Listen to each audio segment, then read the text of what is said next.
aliyesimamisha jua. Baba zetu walituambia yuko Mungu aliyeipasua bahari ya Shamu. Na kwa nini saizi kwamba kuna vita? Watoto wale walikuwa waelewi, hata kuna wengine walikuwa ni wasomi. Aida ya wana wa Israeli ni watu wenye akili nyingi, ni watu watafiti, ni watu wanaoweza kukaa katika maelekezo mazuri, ni watu ambao hawawezi kudanganyika, ni watu ambao wanaweza kufanya vitu vya ajabu. Lakini katika kile kipindi Israeli ilikuwa imepitia katika msongamano mkubwa, lakini bado wakienda kwa baba zao wanaambia, wanangu tulieni ya kwamba yuko Mungu anayeweza, yuko Mungu atayetusaidia.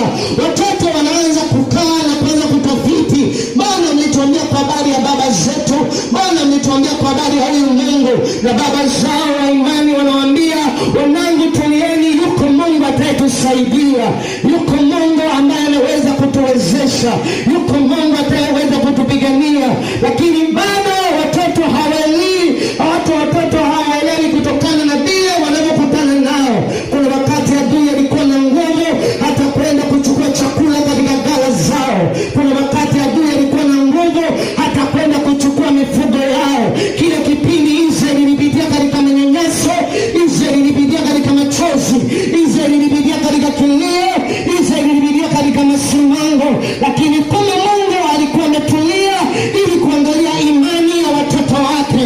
Mungu alikuwa sio kwamba yuko mbali nao, Mungu alikuwa yuko karibu, lakini Bwana hakuruhusu msaada, kwa sababu alikuwa anataka kuangalia hiki generation zii, hiki kizazi, je, ni kizazi kitachoniamini?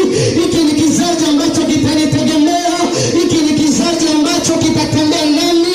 Hiki ni kizazi ambacho kitasikia na kunielewa?